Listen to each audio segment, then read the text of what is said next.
You're right. Where was you tonight at 8.6? Marvin Hagler successfully earned his undisputed middleweight championship with a 4th-round knockout of Roberto Duran. Hagler's 7th consecutive victory as champion, all by knockout. Where we knew on the night of June 16th, Roberto Duran upset Davey Moore with an 8th-round knockout to win the WBA junior middleweight crown, his 3rd world championship. Only 6 other men have achieved that. The former lightweight and welterweight champion, the king again, this time at 154 pounds. Now there's a new quest for Duran. He moves up to the middleweight division, Hagler's domain, for 3 years. They'll meet at Caesars Palace in Las Vegas. And where will you be on the night of November 10th? See it live on selected pay-per-view systems. Remember the date, November the 10th. Marvelous Marvin Hagler, Destruct and Destroy. Roberto Duran, Hands of Stone. At stake, the undisputed middleweight championship of the world. A month after Duran fooled the experts with his demolition of Davey Moore, a news conference at New York's Madison Square Garden announced Duran's next challenge versus Hagler. The public was invited, and oh, did they show up. And the fight fans lined up on opposing sides offering these opinions. Roberto ganará. Roberto gana. Duran by TKO. Hagler. Hagler in the 10th. Marvelous Marvin's going to take it. Duran in 1. Duran by knockout. Hagler. Duran number 1 by knockout. Duran all the way. I always say Duran 5th round. Hagler in 4. Hagler 8th-round knockout. Roberto Duran all the way by knockout. Marvin Hagler, Marvin Hagler. Long live Duran, baby. Marvin Hagler has never fought anybody with any credibility. He's not in the same class as Roberto Duran. Marvin Hagler. Hagler. The way boxing fans reacted at the announcement, you would think it was fight night already. Duran walked into the news conference a hero once again. Roberto's manner was relaxed and friendly. He had climbed the mountain a 3rd time. The man who fashioned 57 knockouts had his name chanted in glory. Hagler was dressed in a business suit. He doffed his cap to acknowledge the partisan crowd. He had fashioned 48 knockouts. Duran promised he would even be better the next time. Yo le prometo a todos ustedes que me voy a preparar mucho mejor que esta pelea para conquistar un nuevo título. He promised to everybody that he's going to train very, very hard to be in a better condition than the last one with Davey Moore. Duran is a fellow who could always fight. He had tremendous talent.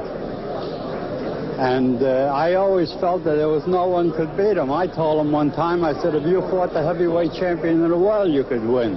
Whereas the Trainer Ray Arcel was in Duran's corner when he ruled the lightweight division for 7 years. Only the late Esteban de Jesus beat Duran as a lightweight, but Hands of Stone avenged that with 2 knockouts, and in the process destroyed de Jesus as a top flight contender. Oh, that little right there thrown by Roberto Duran, the champion, too. It's coming at him, and he knocks him down. To the canvas goes the challenger, Esteban de Jesus. He's down from the right hand.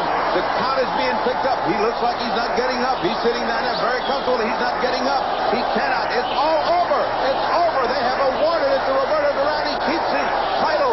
Roberto Duran, the victor in his hometown in Panama. Duran challenged for the welterweight championship in June of 1980 against Sugar Ray Leonard. An historic face-to-face combat between a boxer, Leonard, and a brawler, Duran. This is action in the 15th round, Olympic Stadium, Montreal. At this point, the richest prize fight in history. Leonard, the gold medal winner for the United States Olympic team 4 years earlier, undefeated as a pro, trying to earn his bones as a pro, battling the street fighter from Panama at close range. For 45 minutes, they rumbled in the corners, drifted along the ropes, and had epic, four-fisted battles in the center of the ring. A contest of will, and the brilliant Leonard went toe-to-toe with perhaps the greatest lightweight of all time, now 12 pounds heavier. Duran, sensing his victory, pointed at his chin, taunting Leonard.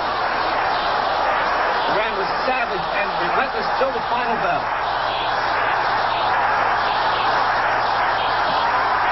After 15 action-packed rounds, Duran scornfully pushed aside Leonard. Angelo Dundee, Leonard's trainer, said afterwards he had urged Sugar Ray not to fight Duran's style. Angelo's words, he tried to outstrong the guy. And Leonard came out on the short end of the decision. Here's that taunting punching again, late in the fight. Seconds to go.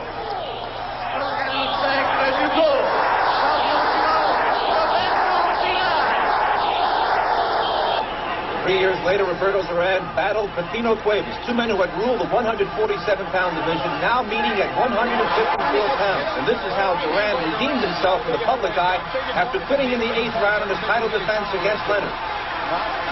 Cuevas did head back to the ropes. Now he's fighting offense. He's down on his feet. He's down in the corner. They're going to count. Cuevas in bad shape here in round 4. Roberto Duran will go in for the kill. Here comes Duran. With a lower time. A minute and 40 seconds left. Cuevas holding on. Duran trying to finish it here in round 4. Begging Cuevas against the ropes. Duran with a right. Cuevas trying to counter. Looks like a beaten fighter though. Sagging against the ropes. Duran throwing everything from all angles. Cuevas ties him out. Well, Duran proved he can hurt guys at this weight too. He hit him a beautiful right hand that really stung Cuevas. Cuevas hasn't recovered from it. Duran going in for the kill. Right hands to the body and the head.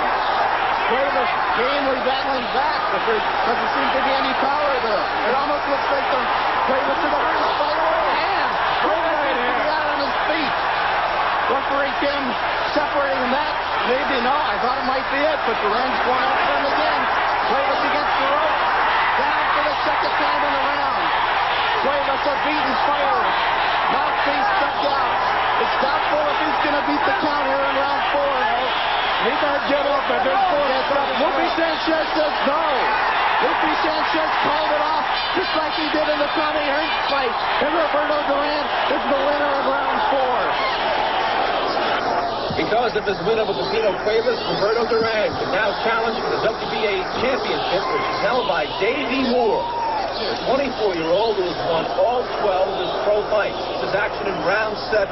Madison Square Garden, sold out for the first time in 10 years. This crowd is rocking with old-time excitement. Duran stronger, quicker, and more elusive than expected. Moore's right eye is shut. He's paying for his attempt to match power with Duran on the inside. Duran's defensive body attack has softened Moore. Duran attacks from different angles, feints and wings. His opponent doesn't counter and move.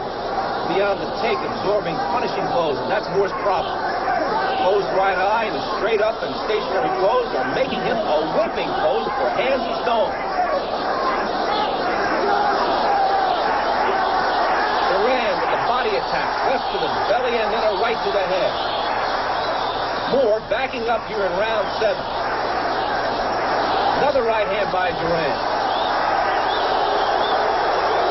Several current and former world champions in attendance here tonight, including Marvin Hagler, the undisputed middleweight champion of the world. Moore trying a rally here. There's the sneer by Duran. It's back. When he has the sneer, you know that he has an executioner's pose. Duran with a left to the body, a left to the head, and that sent Moore back. Moore holding on to the referee, Ernesto Magaña of Mexico. Duran with left to the body and right to the head. He's now pushing Moore into position. Moore almost went down because of that right hand. He holds on with about 30 seconds to go in the round.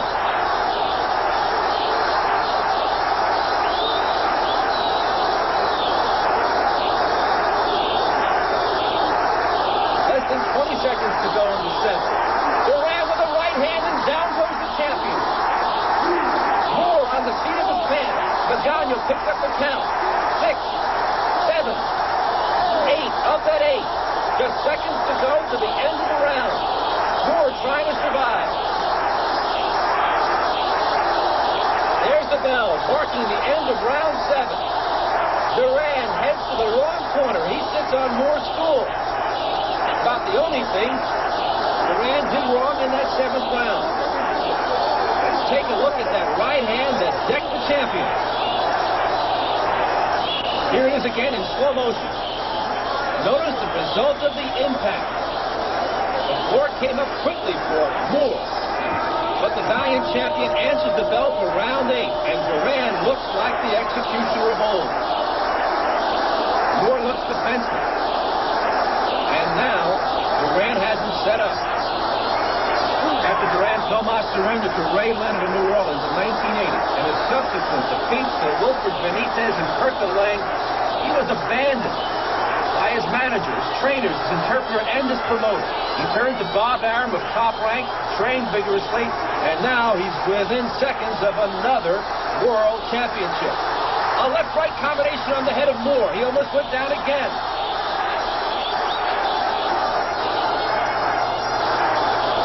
Davey Moore from the Bronx, New York, a street fighter himself, showing lots of guts here. And he's trying to hold off one of the legends of all time in boxing. And this first minute of round 8 has proven to be a beating for Moore. Takes a big right hand and almost goes down again, holding on to Duran. Duran found himself a free hand and whacked him with a right. Less than 2 minutes to go in round 8. The crowd on its feet now. How long can Davey Moore take this kind of punishment? A right uppercut and then a left to the body, both by Duran. Moore isn't doing anything offensively here. Whenever Duran has punching room, he finds the mark. He is accurate and powerful. You have to wonder how long the referee and Esther Magana will let this go. The experts wondered if Duran could hit as heavily as he did as a lightweight. And there it is, a big right hand. Moore almost goes down one more time. He's holding on with his left glove on the neck of Duran. Magana looking at it now, and finally stops the fight. It's all over. Roberto Duran has captured the WBA Junior Middleweight Championship, his third world title, with an 8-round TKO over Davey Moore.